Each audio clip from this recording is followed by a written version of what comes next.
Hi, this is Grandpa Ed from Homeschool for Life.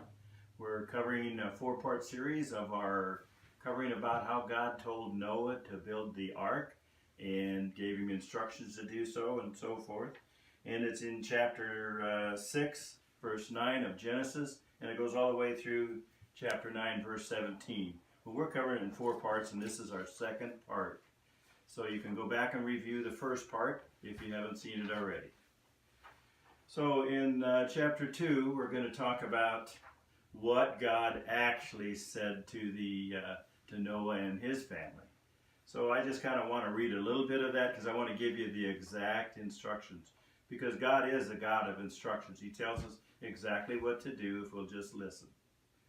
So the Lord said, "Come into the ark, you and all your household, because I have seen that you are righteous," in other words, right, "before me in this generation. You shall take with you 7 each of every clean animal, male and female, 2 of every unclean animal, male and female, also 7 of each birds of the air, male and female, to keep the species alive on the face of the earth. For after 7 more days, I will cause it to rain on the earth for 40 days and 40 nights. I will destroy from the face of the earth all living things that I have made."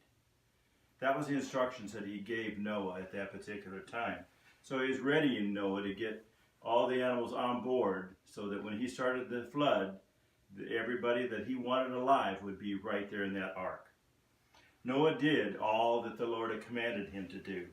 And Noah was 600 years old when he finished the ark. He was 500 years old when he started, so it took him 100 years to build that ark. Noah loaded the ark as God had commanded, 2 of every animal or 7 of each animal, depending on if they were clean or unclean.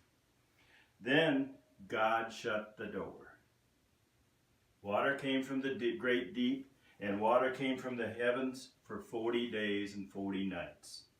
The water kept increasing and lifted the ark high above the hills and the mountains until water was halfway up the ark, and the ark floated on those waters until the total earth was covered.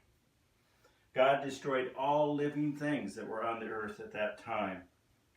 He took them from the air. They had nowhere to land, from the land and the creeping things across the land. They were destroyed from the earth. Only Noah and those on the ark, the animals and his family, remained alive. The water stayed on the earth for 150 days. A lot of times we think about the 40 days and 40 nights, but remember, the water had to recede and actually make the earth dry again so the animals and Noah could get out of the ark.